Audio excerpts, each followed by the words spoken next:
معزز سامعین گرامی قدر، اسلامی معیشت کے بعد اصولوں کے حوالے سے، اسلامی بازار کے بعد اصولوں کے حوالے سے گفتگو جاری تھی۔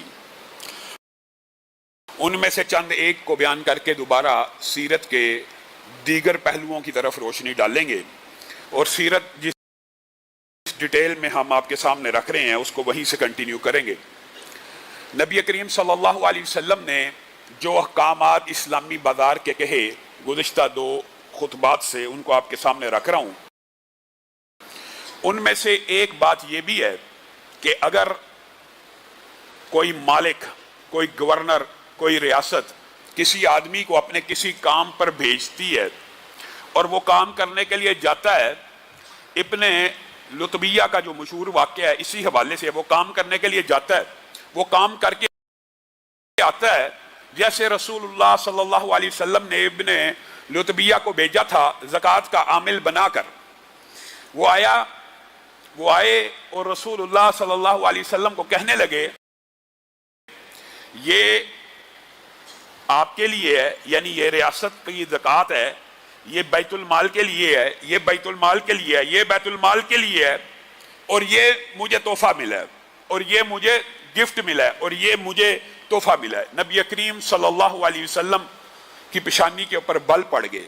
آپ نے نہایت ناگواری کا اظہار کیا، لیکن رسول اللہ کی عادت تھی جب بھی کوئی نصیحت کیا کرتے تھے لوگوں کا پھر براہ راست نام نہیں تھے لیتے، اور پھر رسول اللہ صلی اللہ علیہ وسلم نے خطبہ دیا اور کہا کیا ہو گیا لوگوں کو کہ کوئی انہیں کسی کام کے لیے بھیجتا ہے اور وہ جب واپس آتے ہیں تو آ کے کہتے ہیں یہ تو آپ کے لیے، یہ مجھے تحفہ ملا ہے۔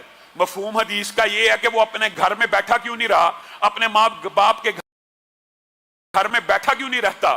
اس کو اگر مقرر نہ کیا گیا ہو، مبعوث نہ کیا گیا ہو، کسی کام کے لیے بھیجا نہ گیا ہو، تو اس کو اس کے گھر میں کون آ کے تحفہ دے گا؟ اس کو اپنے گھر میں بیٹھے کوئی گفٹ دے گا؟ ہاں، کسی کو گھر میں بیٹھے کوئی تحفہ بھیجے وہ 100% جائز ہے، وہ قبول ہے، لیکن اگر کسی کام کے لیے کسی مالک نے، کسی ریاست نے، کسی گورنر نے، کسی حاکم نے، کسی تاجر نے، کسی ادارے کے سربراہ نے اپنے کسی بندے کو کسی کام کے لیے بھیجا ہے اور وہ وہاں سے کلیکشن لے کے آئے اور کہے یہ تو ادارے کا ہے، اور یہ تو ریاست کا ہے، یہ تو گورنر کا ہے، یہ تو میرے مالک کا ہے، اور یہ مجھے گفٹ ملا ہے، تو نبی کریم صلی اللہ علیہ وسلم نے اس کو بھی رشوت کی ایک قسم قرار دیا اور اس بارے میں اجتناب کرنے کا حکم دیا۔ اب آپ نے اور میں نے خود اپنے گریبانوں کو ٹٹولنا ہے کہ ہم اگر کسی باس کے ماتحت ہیں، اس کا کوئی کام کرنے جاتے ہیں، ہمیں اس وجہ سے گفٹ ملا ہے یا ہمیں کوئی ذاتی محبت یا ذاتی تعلق کی بنیاد کے اوپر گفٹ دے رہا ہے، یہ آپ نے خود انالیسس کرنا ہے۔ پھر دوسری بات، نبی کریم صلی اللہ علیہ وسلم نے تجارت کے اصولوں میں سے ایک بات یہ بھی بتلائی، وَيْلٌ لِّلْمُطَفِّفِينَ الَّذِينَ إِذَا اكْتَالُوا عَلَى النَّاسِ يَسْتَوْفُونَ وَإِذَا قَالُوهُمْ وَوَزَنُوهُمْ يُخْسِرُونَ۔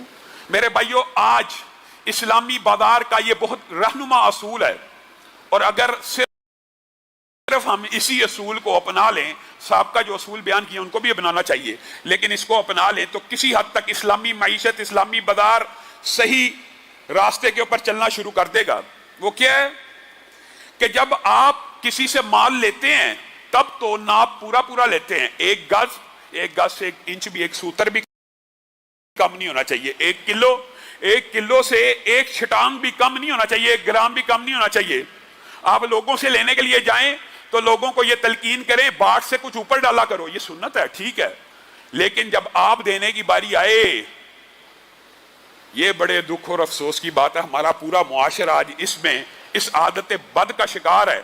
خود جب بیچنے کی باری آئی، دودھ 1 لیٹر کی جگہ 900 ml ملے گا، 1 کلو کی بجائے 900 سیر ملے گا، 900 گرام ملے گا، 1 کلو۔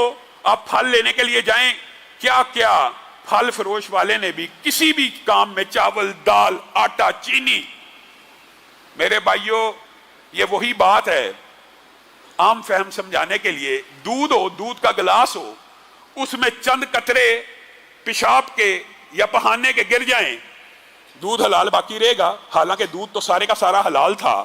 آپ نے 1 کلو کے پیسے لیے، اس کے بدلے آپ 900 گرام دے رہے ہیں اور یہ سمجھتے ہیں کہ صرف 100 گرام کی ڈنڈی ہے، نہیں، اس 100 گرام نے آپ کے باقی رزق کو بھی حرام کر دیا۔ میرے بھائیو یہ اصول ہے اسلامی معیشت اور تجارت کا، اور ہم نے اس بات کو بڑا معمولی سمجھا ہوا ہے. یہ بات کوئی ہمارے معاشرے میں بڑے عجوبے اور اچنبے کی رہ گئی ہے. پوری کی پوری قوم، ایک نبی کی، حضرت شعیب کی پوری قوم اس ایک عادت بد کی وجہ سے اللہ کے عذاب کا شکار بن گئی. اس قوم کا کیا مطالبہ تھا حضرت شعیب سے؟ آپ نماز پڑھایا کریں، آپ وعظ و تبلیغ کیا کریں، لیکن مسجد تک محدود رہا کریں. آپ باہر تجارت میں آ کے اپنے جو کلیے ہمارے پہ اپلائی کرتے ہیں، اس سے ہماری تجارت رک جاتی ہے، اس سے نشو نما نہیں ہوتی. میرے بھائیو آپ ریٹ جو مرضی لگا لیں، لیکن جب ناپ تول کی باری آئے، واقیم الوزن بالقسط ولا تخسر المیزان، اور جب ناپا کرو، پیمائش کیا کرو، تولا کرو، تو پھر پورے عدل کے ساتھ تولا کرو. اور کسی کا نقصان اور خسارہ، اس کا اصل میں خسارہ اور نقصان نہیں ہے، یہ آپ ہی کا خسارہ اور نقصان ہے. وَمَا مِن دَابَّةٍ فِي الْأَرْضِ إِلَّا عَلَى اللَّهِ رِزْقُهَا. اگر آپ کا میرا یہ عقیدہ بن جائے کہ رزق دینے والی ذات اللہ کی ہے، اگر یہ عقیدہ ہو تو اس طرح کی بیوقوفیاں، اس طرح کی خیانتیں، یہ خیانت سے بھی بڑا جرم ہے، یہ چوری ہے. آپ نے کسی چیز کے پورے پیسے لے لیے ہیں اور اس میں سے چوری کر کے بعض چیزیں کم اس کو دیتے ہو، اس کا بڑی سخت وعید ہے. اور قرآن پاک کی پوری صورت آپ کو پتہ اسی نام سے موجود ہے. اور قرآن پاک میں بے شمار مقامات کے اوپر عدل، انصاف، میزان، پورے ناپ تول کے جو احکامات ہیں وہ اسی لیے ہیں. تو اسلامی معیشت کا یہ ایک سنہرا باب ہے کہ اسلامی معیشت میں یہ تو بات سوٹ کرتی ہے، اور یہ بات تو اہم ہے کہ جب تولو تو کچھ زیادہ بھی ڈال دیا جائے تو یہ بھی آپ کی طرف سے صدقہ ہے اور اللہ تعالیٰ اس کو بھی قبول کرتا ہے. لیکن یہ کیا بات ہے کہ پیسے پورے لے رہے ہو اور جب تولنے کی باری آئی تو دھوکہ، فراڈ اور فریب کر کے اس کو مال کم دے رہے ہو. اور میں ایک بات ضرور کہنا چاہتا ہوں.